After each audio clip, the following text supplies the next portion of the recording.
BNP একটা মধ্যপন্থী, উদার, অন্তর্ভুক্তিমূলক রাজনীতির কথা বলে, বা এই রাজনীতিটা এই জন্য সে বলে বিএনপি এবং এই সরকার মনে জন্য এখানে কল্যাণ নিহিত আছে। এবং এই যে ক্রাইটেরিয়ার কথা বললাম, এটা অসাধারণভাবে নজরুলের মধ্যে পাওয়া যায়। সুতরাং নজরুলকে আসলে এই 1 বছর উদযাপন বলতে ঠিক এইরকম না, কি কি অনুষ্ঠান হতে পারে আমাদের মাননীয় সচিব জানিয়েছেন, কিন্তু জায়গা আছে এই চেতনাটা জাগরণের দিকে আছে। সেই গানের সাথে নাচ দেখেছি, নাটক দেখেছি, আবৃত্তি করেছি, বিদ্রোহী কবিতার কথা আসলো, আরো অনেক কবিতা আছে। প্রত্যেকটার কিন্তু একটা অন্তর্নিহিত চেতনা আছে, রাজনীতি আছে, আমি এভাবে যদি বলতে চাই।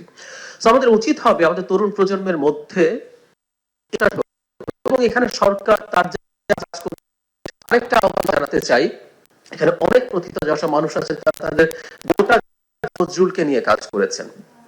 আমরা অনেককে দেখে বড় হয়েছি, আমরা নিজেরা তাদেরকে দিয়ে উৎসাহিত হয়েছি। আমি আশা করব দেশের বেসরকারি যে প্রতিষ্ঠানগুলো আছে তারা সরকারের বাইরেও এই বর্ষটাকে উদযাপন করবেন। কারণ কোন কর্মসূচি জাস্ট একটা দায় সারা গোছের কিছু আসলে করার জন্য করা হয়নি।